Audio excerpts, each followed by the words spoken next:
Alors, on poursuit cette émission pour parler du secteur immobilier. Vous savez, en cette période annuelle de renouvellement de baux, de négociations, de loyers, de nos appartements et logements et des décisions de la Régie des loyers, nous parlerons des enjeux dans le secteur multirésidentiel locatif du point de vue des propriétaires d'immeubles locatifs. Alors, nous recevons aujourd'hui Mylène Forêt, elle est directrice générale des appartements Rock Hill et elle est aussi présidente de la Corpic, donc l'Association des propriétaires de logements. Elle est membre également active de Crew Montréal. Madame Forêt, bonjour. Rappelez-nous d'abord, et on a souvent, on invite souvent et on reçoit souvent le porte-parole de la Corpic lorsque vient le temps de discuter justement de ces renouvellements de baux dans le milieu locatif. Mais rappelez-nous le rôle de la Corpic et en tant que présidente, quel est votre mandat? D'accord. Alors, la Corpic, rappelons-le, c'est la Corporation des propriétaires immobiliers du Québec. Elle est une organisation à but non lucratif, fondée déjà depuis 1980, donc près de 32 ans d'existence déjà. Elle se veut d'être là pour supporter, aider, informer les propriétaires immobiliers du Québec, de toutes les régions. Elle est à travers le Québec également. Elle est constituée de 2 bureaux, d'abord un à Montréal et un à Québec pour mieux desservir toute la clientèle. On reçoit environ 35 à 40 000 appels de propriétaires qui ont besoin de nous, qui ont besoin de se faire conforter dans leur quotidien en tant que propriétaires dans leur activité. Quel est l'enjeu, à titre de présidente actuellement, quel est l'enjeu principal de la Corpic? Quels sont les défis de ces propriétaires? D'abord, c'est d'unir notre force et nos voix pour se faire entendre auprès des divers paliers gouvernementaux.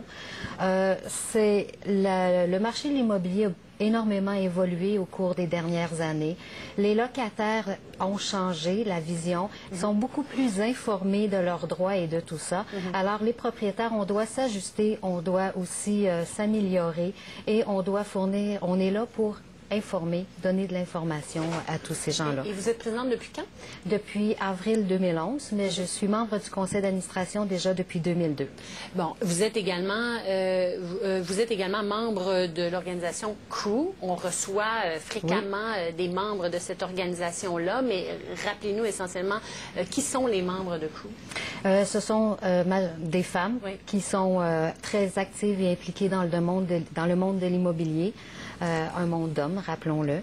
Et c'est une belle association qui nous permet de faire valoir le travail des femmes. 15 000 membres, la Corpic? Près de 15 000 membres, effectivement. C'est beaucoup de propriétaires. C'est beaucoup de propriétaires. La situation actuelle, taux d'inoccupation, quelle est-elle? Le taux d'inoccupation, les dernières statistiques qui ont été données par la CHL nous donnent un taux d'inoccupation de 2,6 c'est un taux moyen. Ça varie d'une région à l'autre, entendons-nous. Et ces taux-là sont donnés via statistiques. Ils sont relativement stables au cours des dernières années. C'est relativement bon, 2 de taux d'inoccupation, j'imagine. C'est très faible. C'est très bien. On vit avec ça. Ce qu'on souhaite toujours, c'est d'atteindre le plus bas possible. On vise le... Vous êtes également directrice générale des appartements Rock Hill. Que sont ces appartements-là? Où est-ce que c'est situé exactement? Les appartements Rock Hill, c'est la dernière acquisition de Ivanhoe Cambridge résidentiel. C'est un complexe immobilier de plus de 1000 unités à Montréal, tout près sur Côte-des-Neiges, situé près des universités et des hôpitaux, très bien situé de la montagne. Évidemment, en tant que soit directrice générale des appartements Rock Hill ou présidente de la Corpic, vous devez négocier avec la Régie du logement ou en tout cas gérer les décisions prises par la Régie du logement. Diriez-vous que c'est à l'avantage des propriétaires, des locataires dans la plupart du temps? Ou est-ce qu'on est relativement assez équitable ou neutre dans le cadre de ces décisions-là? Quel est le point de vue des propriétaires? La Régie du logement, je crois, au départ, elle a sa raison d'être parce qu'elle est là pour faire valoir les droits et des locataires et des propriétaires. C'est sûr que nous, en tant que Corpic, Corporation des propriétaires immobiliers, on aimerait qu'il y ait certaines choses qui changent parce que dans le sens où la Régie intervient de façon assez importante au niveau de la fixation des loyers. C'est en fait, je crois, son rôle principal. C'est un des rôles principaux. En plus de gérer les conflits entre propriétaires et locataires. Exactement. La seule chose, via la Corpic, ce qu'on essaie de voir, c'est si on peut aller devant, ce qu'on revendique un peu sans... Est-ce qu'on peut appeler ça une revendication? Ce qu'on souhaiterait, c'est qu'elle revoie sa méthode parce qu'elle n'a pas évolué au cours des dernières années. On voudrait la rendre un petit peu plus flexible et adaptée au goût du jour. Oui. Comment pourrait-elle être rendue plus flexible? En fait, c'est juste en revisant sa méthode de calcul très théorique. Oui. La Corpic a présenté une étude. Dès que la Corpic revendique un point, elle se fait toujours un point d'honneur d'être supportée par des études crédibles et bien établies. Alors, ça serait de revoir la méthode de calcul. Qui, selon vous, est au désavantage des Est au propriétaires? désavantage des propriétaires à l'heure actuelle. Qu'est-ce qu'on exagère finalement dans ces méthodes de calcul-là qui fait que c'est négatif pour les propriétaires? Au niveau des investissements, on voudrait inciter davantage les propriétaires à investir dans leurs immeubles au niveau des investissements en immobilisation. Aujourd'hui, on voit un parc immobilier qui est en dégradation, pas en dégradation, mais qui vieillit, disons-le comme ça, tout simplement. Et on voudrait inciter les gens à investir davantage. Oui, et souvent, les propriétaires n'ont pas le moyen de faire ça. Mais on est dans une période, il semble, assez importante à ce niveau-là. De plus en plus d'immeubles ont besoin d'être rénovés, mais le manque d'argent fait en sorte que parfois on retarde ces travaux-là. Est-ce qu'on est dans une situation critique? Je pense qu'il faut y voir rapidement.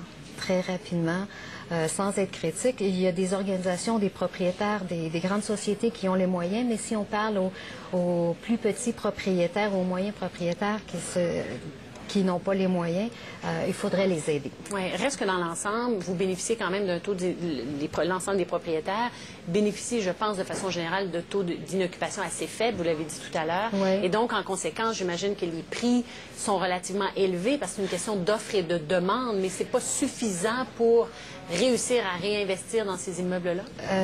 Non. En fait, notre taux d'inoccupation, elle est quand même normal. La seule chose, c'est que ça suit également nos coûts d'opération. Quand on vient pour faire des investissements au niveau des capitaux, mais c'est parce qu'on peut récupérer seulement 2,40 $, 2,50 $ d'augmentation de loyer sur 1 000 $ d'investis. Il y a 10 ans, la même méthode de calcul qu'on utilisait nous permettait d'aller chercher un gain de 10 $ par 1 000 $ d'investis. Donc, au fil des années... La formule est restée la même, mais le contexte a évolué. C'est vraiment à ce niveau-là qu'on aimerait voir peut-être un changement éventuellement. Oui, c'est ce que vous voulez faire ajuster. Mylène Forêt, donc je rappelle, directrice générale des appartements Rock Hill, mais aussi présidente de la Corpic, membre active de CREW. Merci beaucoup d'avoir été avec nous. Très intéressant. C'est un plaisir. Merci.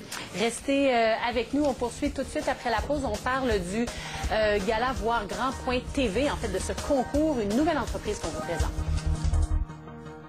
Le titrage de cette émission vous est présenté par